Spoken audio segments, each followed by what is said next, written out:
Bam! It would have been a game changer if you had that same book when you were younger. Same thing with mine. Mine is similar to that in overcoming some things and overcoming challenges. And, I talk about in there, scared money don't make money, and, intimidation, and love your haters, and, things for people to really try to relate to that are like me, that feel less than in different ways or haven't been accepted because I had a kid in my teens. We've all kind of got some stuff, and it's so important that we're giving back like you are. And it's just fantastic.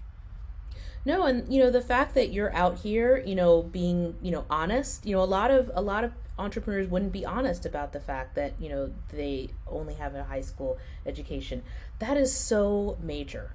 Like there's so much emphasis put on credentials that it creates a barrier, for people who have amazing game-changing ideas, but they feel like, because, I'm going to be, they're intimidated. I'm going to be in a room with all, like some guy who, or gal who went to Harvard, and has an MBA and like is going to talk down to me and, isn't going to get me or feel me, like I don't belong there. And, if we're going to break down the barriers to, success, and wealth, that means we have to also break down the barriers in people's minds. Because, I'll tell you what, like, just back to diversity, we have to have a diversity of ideas coming from different parts of society because, different people understand the different problems and different solutions, and that's how we create game-changing apps, and, groundbreaking products and services is by bringing the richness of people's experience. I see this problem and I know how to solve it.